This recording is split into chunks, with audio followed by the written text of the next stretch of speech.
5,000 పెళ్లి తంతు ఖర్చు, 20 తులాల బంగారం, 10,000 బట్టలు సామానుతో అట్టహాసంగా అందరూ ఓహో అనేట్లుగా అత్తవారింటికి తరలి వెళ్ళింది తల్లిదండ్రుల కంటిదీపమైన లక్ష్మి.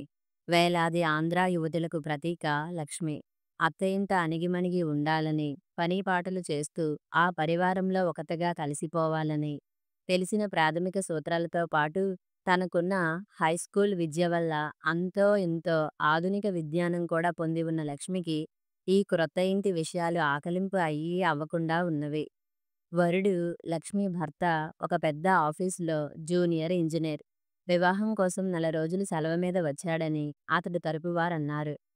అయితే వివాహపు తంతులన్నీ ముగియడము, పెండ్లి సందడి తగ్గి మరో 2 నెలలు గడవడము కూడా జరిగినా అతడు ఉద్యోగానికి ఎందుకు కదలికోవడం లేదో లక్ష్మికి అంతుపట్టలేదు.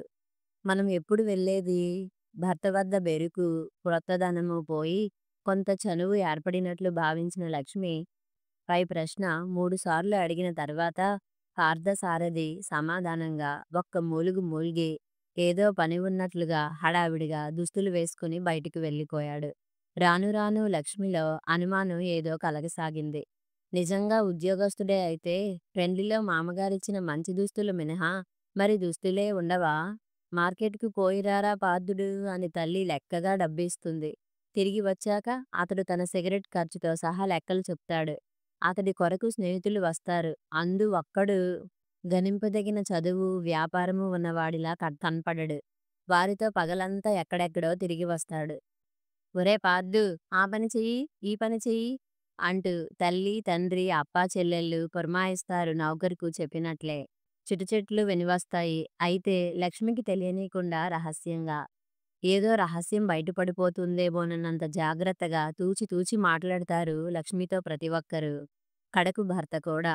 ఇరుగు పొరుగుల వారు, బంధువులు వస్తారు. అయితే లక్ష్మితో వారు ఎవరూ మాట్లాడకుండా 1000 కనులు కాపలా ఉంటాయి ఎప్పుడూ చుట్టూ. లక్ష్మిలో అనుమానం. ఇతడు నిజంగా ఎక్కడో ఉద్యోగం చేస్తున్నాడా? మోసం జరిగిందా? మరో నెల గడిచింది. లక్ష్మి అనుమానం బలపడింది. నవవధువు పాతబడింది. రాను రాను ఆదరణ సన్నగిల్లుతూ ఉన్నది. పనీపాటల బరువు, సాధింపులు అధికమవుతున్నాయి. ఆ సాధింపు, దూషణ తన సమక్షంలోనే జరిగినా పార్థసారథి నిమ్మక నీరెత్తినట్లుంటాడు అసమర్థుడి వలె. ఈ జడత్వం లక్ష్మిలో కల్లోలం లేవదీసింది. ఇంట అందరూ తరచూ సినిమాలు చూస్తారు. సాయంకాల విహారాలకు పోతారు.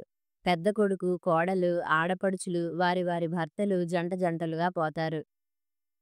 లక్ష్మి నొసట ఆ అదృష్టం లేదు.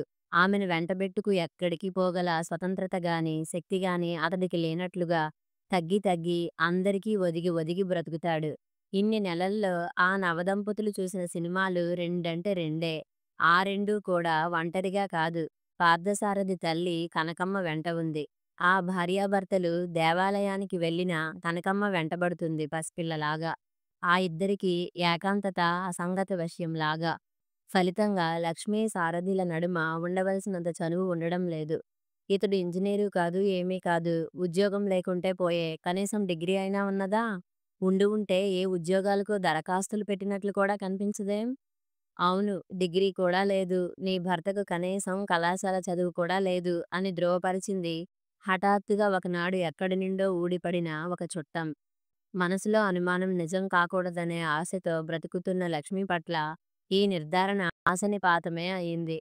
నిన్ను వీళ్ళు బాగా మోసం చేశారే అమ్మాయ్! ఇక ఇప్పుడు ఏమనుకుని ఏం లాభం? అయినా అంతంతలేసి కట్నాలు, కానుకలు కురిపించిన వాళ్ళు పిల్లాడి గురించి ముందస్తుగా కాస్త ఆరా తీసుకోనక్కర్లే? కృంగిపోయిన లక్ష్మి కొద్ది రోజుల తర్వాత ధైర్యాన్ని పుంజుకున్నది. నేను విన్నది నిజమేనా? ధైర్యంగా అడిగింది భర్తను. సమాధానం ఒక చెంపపెట్టు. లక్ష్మి దిమ్మెరపోయిన స్థైర్యం విడవలేదు. నేను విన్నది నిజమేనా అక్కా? పెద్ద తోడి కోడలను అడిగింది. ఏమే బాబూ, నాకెందుకొచ్చిన గోల? అతడే అడగరాదు ఆ అడిగేది? అక్కా, నా బాధ చూసి నీకు జాలి లేదూ? ఏమొచ్చిందిప్పుడు? తిండికి కరువా, గుడ్డకు కరువా? నిర్లక్ష్యంగా అనేసింది. హుం! మండిపోయింది లక్ష్మి మనసు. అవును, నేనేమైనా నీ కూతురినా? నా గురించి నీకేం నొప్పి? మీకందరికీ జీతం బత్యం లేని దాసిగా దొరికాను మరి. చదువు, సంధ్య, ఉద్యోగం, సద్యోగం లేనివాడి గురించి అన్ని అబద్ధాలు చెప్పి ఎందుకిలా ముడివేశారు? నన్నెందుకు నిలదీస్తావు మధ్యన? పెద్దవాళ్ళనడుగు కోపం కురిపించింది స్వరంలో. పెళ్లి చూపులకి వచ్చిన ముఠాలో నువ్వూ ఉన్నావు గనుక తిరస్కారంగా అన్నదామె. నీ నాన్న నిర్వాకం అలా ఏడ్చిందనుకో, అవతలి వాళ్ళు చెప్పేవన్నీ నిజమవునా కాదా అని ఆరా తీసుకోగల జ్ఞానం అతగాడికి ఉండొద్దూ? ఇటువంటి సిగ్గుమాలిన అన్యాయాలు చూసి చేసి ఉండలేదు మరి ఆయన. అంతలో అటునుండి అత్త, ఇటునుంచి ఆడపడుచులు రయ్యిన దూసుకువచ్చారు. ఏమిటి మహా వగరుస్తున్నావ్? ఎంత ఏడ్చినా ఇక కట్టిన తాడుని త్రెంపిపోలేవు కదా! ఏం నా కడుక్కేం తక్కువట? గుణమా? రూపమా? అబ్బో! ఇంతకంటే కొమ్ములు తిరిగిన వాళ్ళనే చూశాం కానీ, అట్టే మిడిసిపడకమ్మా తల్లీ! ఆడపడుచులు హెచ్చరించారు. నివ్వెరపాటుతో, నిస్త్రాణతో చూస్తూ నిలబడిపోవటం కంటే లక్ష్మి ఏమనగలదు? ఏది నీ గొలుసిలా ఇయ్యి, కొంచెం డబ్బు అవసరంగా ఉన్నది. పార్థసారథిని చిత్రంగా చూసింది లక్ష్మి. మీకేం పని? మీకెందుకు డబ్బు? అడ్డు సవాళ్లు మాని నోరు మూసుకొనియ్యి. అప్పటికి గ్రహించింది లక్ష్మి అతడు బాగా త్రాగి ఉన్నాడని. భండారం బయటపడిన తర్వాత స్వేచ్ఛ వచ్చినట్లుగా ప్రవర్తిస్తున్నాడు. ఏమిటి ఆలోచన? ఉరిమాడు. నేనివ్వను. భార్యకు ఓ 10 పైసల పువ్వులైనా కొనివ్వలేని తాహతుకు వేల ఖరీదు చేసే గొలుసెందుకు? అతడి కోపం హద్దులు దాటింది. ఫలితంగా దెబ్బలు. బలవంతంగా తీసుకుపోయాడు గొలుసు. వారం రోజుల వరకు అయిపులేడు. ఇదన్నమాట అతగాడి అసలు స్వరూపం. ఇదేం గోలోనమ్మా! మొగుడి మాటకు ఎదురు చెప్పటం, తన్నించుకోవటం, ఇరుగు పొరుగులు నవ్వటం మా ఇంటా వంటా లేదు. ఛీ! తప్పంతా లక్ష్మిదేనన్నట్లుగా అత్త మందలింపులు, చేత్కార బాణాలు విసురుతుంటే, మిగిలిన బలగం ముసిముసి నవ్వులతో సంతోషించుతుంటే లక్ష్మి నివ్వెరపోయింది. ఇందరాడవారిలో ఏ ఒక్కరికి సాటి స్త్రీపై సానుభూతి గాని, తామంతా కలిసి చేసినా చేస్తున్న ఈ అన్యాయానికి పశ్చాత్తాపం గాని కలగడం లేదా? ఈ సంఘటన జరిగిన అనంతరం తన స్థితి దాసీగతికి దిగజారినదని గ్రహించిన లక్ష్మి కృంగిపోయింది. వారం రోజుల అనంతరం పూలరంగడిలా తిరిగి వచ్చిన పార్థసారథి తల్లికి పట్టుచీర, మిగిలిన వారికి నైలెక్స్ చీరలు, పిల్లలకు ఆట వస్తువులు తీసుకొచ్చాడు. భార్య ముఖాన ఏమీ లేకపోగా మర్నాడే ఎముకలు విరిగేలా తన్నులు దెబ్బలు లభించాయి మరో నగ ఇవ్వనందుకు. ఇంట అధికారాలకు, సాధింపులకు పెద్దలమనుకునేవారెవరూ కలుగజేసుకోలేదు. అది తమ జన్మ హక్కు అన్నట్లుగా, క్రొత్త కోడలి కర్మం అన్నట్లుగా. నువ్వేమైనా ఉత్తరంగాని వ్రాసావా? ఉత్తరం పత్రం లేకుండా హఠాత్తుగా ఊడిపడ్డాడు మీ నాన్న. వంట చేస్తున్న లక్ష్మి వద్దకు వచ్చి అధికారంగా సతాయించింది అత్త. నాకు తెలియదు. నంగనాచిలా నటించకు. విను, దీపావళికి తీసుకెళ్తానంటున్నాడు మీ నాన్న. వెళ్తావా? తన ఇంట బొడ్డోడని సన్యాసిని కూడా అండి, గారు అని మన్నించాలి. చెట్టంత వియ్యంకుని విషయంలో మాత్రం మర్యాద అనవసరం అనుకుంటున్న అత్త అల్పబుద్ధిని లోలోపలే నిరసించుతూ సమాధానమియ్యలేదు లక్ష్మి. తండ్రిని చూడటానికి చేతిలో పని ఆపి వెళ్ళబోతున్న ఆమెను పెద్దాడబిడ్డ అదిలించింది. వెళ్దుగానిలే, ఆయన ఎక్కడికి పారిపోడు. ఇప్పుడేగా వచ్చాడు. ఈ పని కానిచ్చి వెళ్ళు. కొంతసేపటికి వెంకట్రావే లోపలికి వచ్చాడు. ఇదిగో మీ అమ్మాయి ఎవ్వరూ తినేలేదు. ఎకసక్యమో నిరసనో తెలియకుండా మాట్లాడింది వియ్యపురాలు. అంతలో పక్పకా నవ్వేస్తూ, ఆ అన్నయ్యగారు, 4 నెలలకే బెంగ పెట్టుకున్నారా?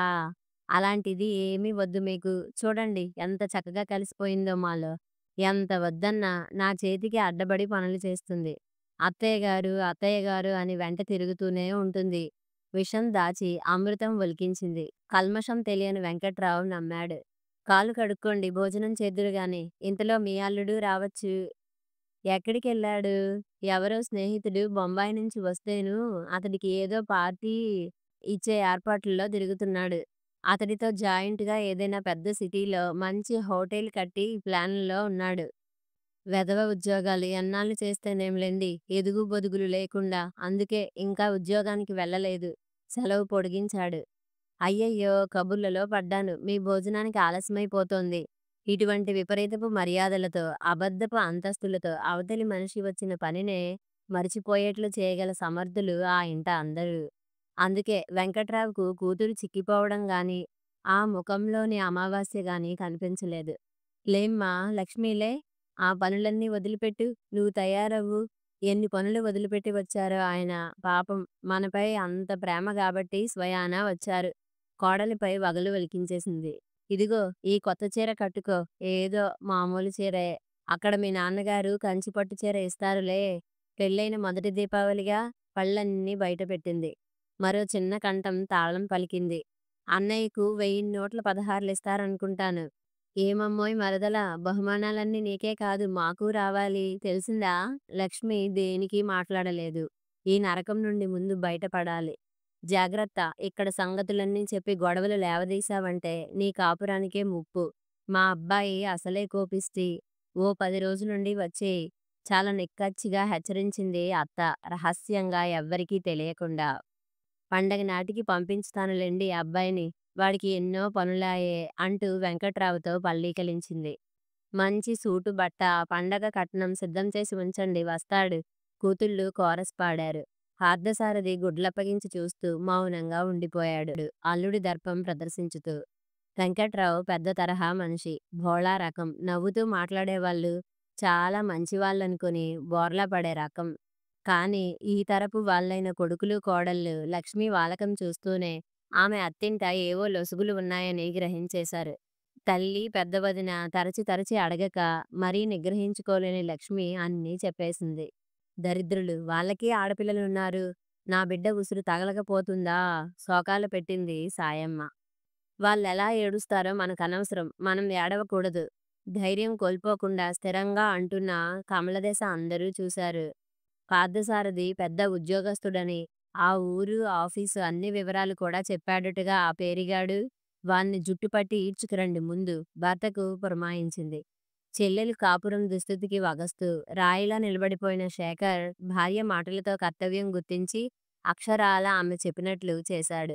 శేఖర్ గుప్పిట్లో ఉన్న తన పిలకను విడిపించుకోవటానికి గింజుకుంటూ బహువిధాల ప్రార్థనలు చేస్తూ తన మాట కూడా కొంచెం వినమని గోలపెట్టాడు పెండ్లిండ్ల పేరయ్య.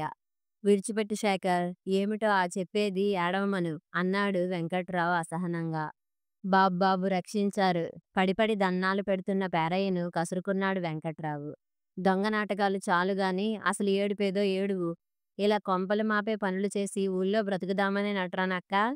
చెల్లుమన్న చెంపను తడుముకుంటూ మరోసారి చేతులు జోడిస్తూ దీనస్వరంతో అన్నాడు పేరయ్య.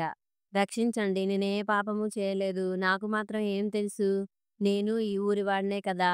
ఆ ఊరి పేరయ్య చెప్పిన మాటలే నేను మీకు చెప్పాను. మిమ్మల్ని మోసం చేస్తే నాకేం ఒరుగుతుంది బాబూ? మీదు మిక్కిలి చెడ్డ పేరు కూడాను. మళ్ళీ చెంపలు ప్రేలిపోయాయి పేరయ్యకు.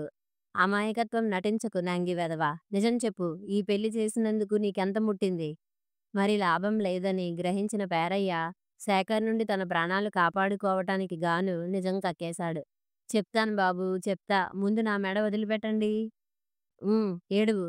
మెడ సవరించుకుంటూ కంఠంలోనికి దుఃఖం కావాలని తెచ్చుకుంటూ ఒక్కొక్క విషయమే బయటపెట్టాడు పేరయ్య. పిల్లాడికి అంత మంచి చదువు లేక, ప్రవర్తన లేక తెలిసిన మేరకు ఎవ్వళ్ళు పిల్లనివ్వడం లేదు. అతడు పెత్తండ్రి కొడుకు పేరు కూడా సరిగ్గా అదే. అతగాడు నిజంగానే ఇంజనీరుగా ఉద్యోగం చేస్తున్నాడు. చెప్పింది అతడి గురించి, చేసింది ఇతడికి. నాకు 2000 అందాయి బాబూ. ఈ పని చేసినందుకు ఏదో పేదవాణ్ణి కక్కుర్తి పడ్డాను. ఛీ, ముఖాన ఉమ్మాడు వెంకట్రావు. పోనీ ఈ శేఖర్ ఆ గాడిదను, మనలాంటి వాళ్ళే మన కొంప తవ్వితే ఈ బీదవాడిని కొట్టడం దేనికి? కమల కూడా నిర్ఘాంతపోయింది. ఎంత పన్నాగం పన్నారు దుర్మార్గులు! ఇంటి పేరు, మనిషి పేరు ఒక్కటే మూలాన మనం వివరాలు ఆరాలు తీసుకున్నప్పుడు కూడా పట్టుబడలేదు. అవును, దురదృష్టం కొద్దీ ఆఫీసులో అతడు లేడు. మనం వెళ్ళినప్పుడు ఆ పేరు గలవాడు ఉద్యోగం చేస్తున్నట్లు మంచివాడేనని తోటి ఉద్యోగులు చెప్పారు. ఏమైతేనేం, పెళ్లి పేరిట పిల్లను గోతిలో దింపాం. కమల వెలిబుచ్చిన అభిప్రాయమే అందరి మనసులలోనూ ఉన్నది. ఎవరికి వారే నిరసన పడిపోయి దిక్కు తోచనట్లు చారగిలపడ్డారు గోడలకు. వాతావరణంలో బిగి వేడి తగ్గడం గమనించిన పేరయ్యకు ప్రాణాలు జేరుకొని గొంతు లేచింది. అయ్యా, జరిగిందేదో జరిగిపోయింది. పిల్ల ముఖం రాత ఎవరు తప్పించగలరు? ఇక జరగవలసిందేమిటో చూసుకోండి. ఏం కూసావురా? అయ్యా, నన్ను కొడితే లాభమేమిటి? ఇంకా మీ ఇంట పెళ్లి కావలసిన ఆడపిల్లలున్నారు. ఎందుకు అనవసరంగా యాగి పడతారు? 1000 అబద్ధాలాడైనా ఓ పెళ్లి చేసి ఒక ఇల్లు నిలబెట్టమన్నారు. విడిపోయిన పిలక జుట్టును జాడించి ముడివేసుకుంటూ నడిచిపోయాడు పేరయ్య. 1000 అబద్ధాలతో ఓ పెళ్లి. గొనుక్కున్నది కమల. వెక్కి వెక్కి ఏడుస్తున్న లక్ష్మిని చూసి, ఈ 1000 అబద్ధాలను ఒక్క సాహసంతో చెప్పుదెబ్బ కొడదాం. పిచ్చిదానా, ఇంకేం చేయగలమే? పడిపోయింది దాని మెడన ఊరితిరాడు. అయినా పూజ కొద్దీ పురుషుడని అననే అన్నారు కదా! లక్ష్మి తల్లి శోకాలు పెట్టింది. ఇక ఎన్నాళ్ళు అలా పడి ఏడుస్తావే తల్లీ! మనసు సరిపెట్టుకో బ్రతకాలి. నీకు ఆ ఇంటికి రాసిపెట్టి ఉన్నది అంతే. లేచి కాస్త మంచి బట్టలు కట్టుకో. మంచం మీద నిస్త్రాణగా పడి ఉన్న లక్ష్మిలో మార్పు లేదు. చలనం లేదు తల్లి మాటలకు. లేమ్మా తల దువ్వుకొని కాస్త మంచి బట్టలు కట్టుకో. రేపే దీపావళి పండుగ. సాయంత్రానికో రేపటికో మీ ఆయన వస్తాడు కూడా. లక్ష్మిలో కదలిక లేదు. వెక్కిళ్ళు అధికమయ్యాయి. ఆ వస్తున్నాడట పెండ్లి కొడుకు గారు. ఇదిగో వార్త. చేతిలో ఉత్తరంతో ప్రవేశించింది కమల. స్కూటర్ కొని అల్లుడికి పండగ కట్నంగా ఇమ్మని ఘనుడైన అతని తండ్రిగారు వ్రాశారు. ఆ నీరసంగా నోరావలించేసింది ముసలామె. పెట్టిన నగలన్నీ అమ్ముకు తిన్నాడు. పైగా ఇది కూడానా? అంతే మరి. ఇచ్చేవాళ్ళుంటే వాళ్ళకేం నొప్పి? మీరు వెళ్ళండి. లక్ష్మిని నేను లేవదీస్తాను. కాస్త చెప్పి చూడమ్మాయ్, నీ మాట వింటుంది. ముక్కుతూ మూలుగుతూ బయటకు నడిచింది. తలుపు గడియపెట్టి వచ్చి దగ్గర కూర్చున్న వదినను భయం భయంగా చూసింది లక్ష్మి. వచ్చేస్తున్నారా? ఆ తిట్లు, దెబ్బలు బాబోయ్! వదినను కౌగిలించుకుని బోరుమన్నది లక్ష్మి. అన్నయ్య నిన్నుగాని, నాన్న అమ్మను గాని ఎప్పుడూ కొట్టగా నేను చూడలేదు. అందుకే మీకు నా బాధ అర్థం కాదు. నన్ను అక్కడికి మళ్ళీ పంపకండి వదినా వణికిపోసాగింది. నాకు అర్థమైంది లక్ష్మి. నువ్వు ముందా ఏడుపు మాను. నన్ను వదినగా కాదు సాటి స్త్రీగా చూడు. లక్ష్మి ఆశగా బేలగా చూసింది. లక్ష్మి, నేను ఈ కాలపు దానను. చదువుకొని ఉద్యోగం చేస్తున్న దాన్ని. పసుపుతాడు ఉరిత్రాడైనా సరే భరించాలనే మూర్ఖత్వం నాకు లేదు. నీకు ధైర్యం ఉంటే ఈ బాధలు తప్పించుకోవచ్చు. చెప్పు వదినా. ఏముంది వదులుకోవడమే. మళ్ళీ చదువుకో. ఈలోగా విడాకులు కూడా తీసుకోవచ్చు. గుడ్లు నిలబెట్టి విపరీతంగా చూడసాగింది లక్ష్మి. ఈ ఇంట ఇది సాధ్యమేనా అని నీ భయం. సాధ్యమయ్యేట్లు నేను చేస్తాను. పతియే ప్రత్యక్ష దైవం. పాదదాసివి. అతని కోసం ప్రేమతో పడిచేస్తున్నాను అనే చెత్త కబుర్లేం చెప్పవుగా మరి. లేదు, నన్ను రక్షించు వదినా. ఆ పశువును నేను ద్వేషించని క్షణం లేదు. శేఖర్, వెంకట్రావు, కామాక్షి తదితర కుటుంబ సభ్యులు కమల కోరికపై ఆ గదిలో సమావేశమయ్యారు. మామగారు, చిన్నదాన్ని ఇంటి విషయాలు మాట్లాడుతున్నానని అనుకోవద్దు. లక్ష్మి జీవితానికి మనం ఓ పరిష్కారం ఆలోచించాలి. అందరూ ముఖాముఖాలు చూసుకున్నారు. చూడండి, భర్త వస్తున్నాడని వార్త వింటూనే ఎలా బెదిరిపోతోందో. ఇందుకా ఈ ఏడుపు ముఖం చూడటానికా అంత ఖర్చు పెట్టి అంగరంగ వైభోగంగా పెళ్లి చేశాం? ఇంతకు ఏమిటి నువ్వనేది? అత్తమామలు ఒకేసారి అడిగారు. లక్ష్మి నా ఆడపడుచు. నా సాటి స్త్రీ. నాలాగే సుఖపడాలి. ఏం తప్పు చేసిందని రోజూ తిట్లు దెబ్బలు భరించాలి? ఏం నేరం చేసిందని ఇతరులకు ఊడిగం చేసి వాళ్ళ అదుపాజ్ఞలు భరించాలి? దాని కర్మ అలా కాలింది. దేవుడు.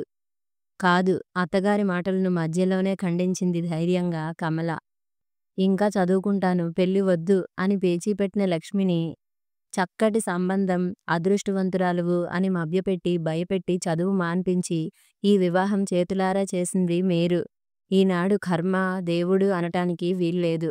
కర్మ, దేవుడు జీవితాలను నిర్ణయించే విషయమే అయితే మనుష్యులు వెదకి వెదకి బేరసారాలు సాగించి పెండ్లిండు చేయడం దేనికి?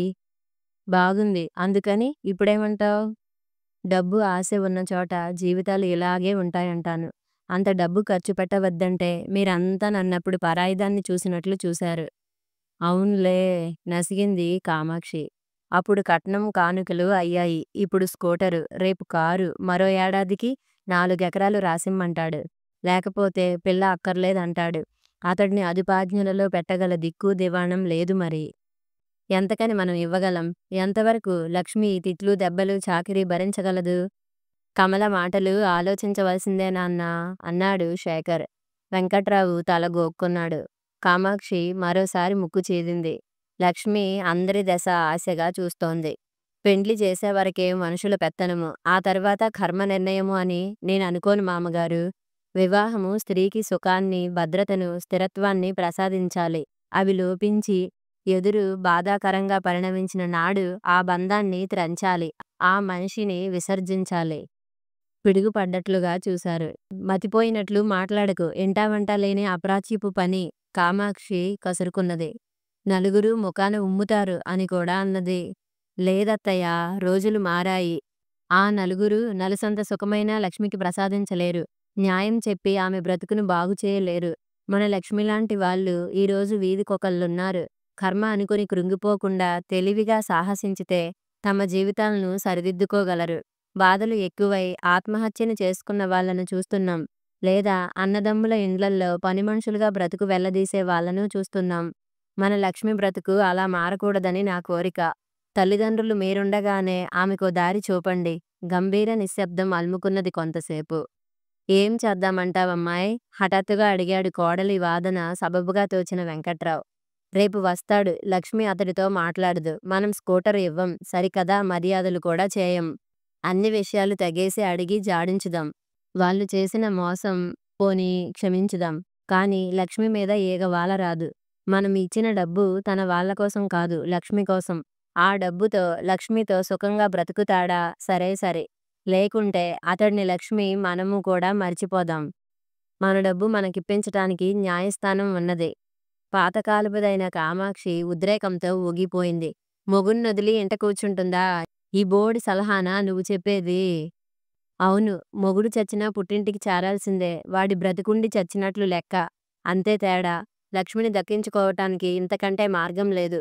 నలుగురు నవ్వుతారా? నవ్వనీయండి. వాళ్ళని చూసి మనము నవ్వగల కారణాలు అనేకం ఉంటాయి.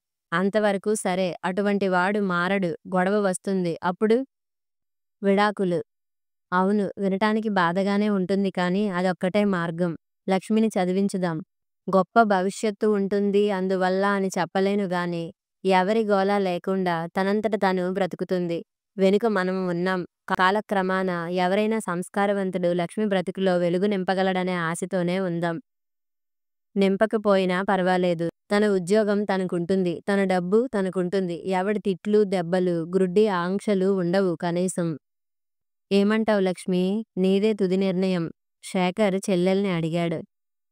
నేను చదువుకుంటాను. హీనుడికి, మోసగాడికి కాపురం చేస్తూ నిత్యం చస్తూ బ్రతకలేను.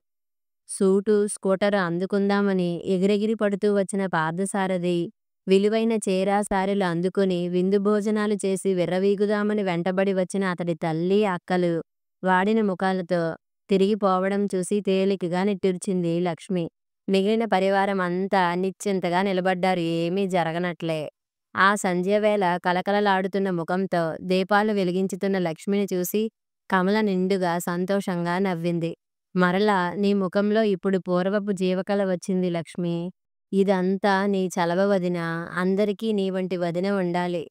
కాదు, సాహసం ఉండాలి. రోగం వస్తే వెంటనే మందు వేసుకున్నట్లే సమస్యకు వెంటనే పరిష్కారం తెగేసి ఆలోచించాలి.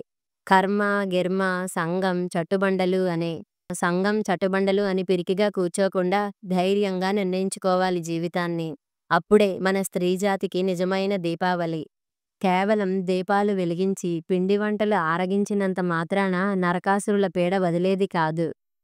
కథ సమాప్తం.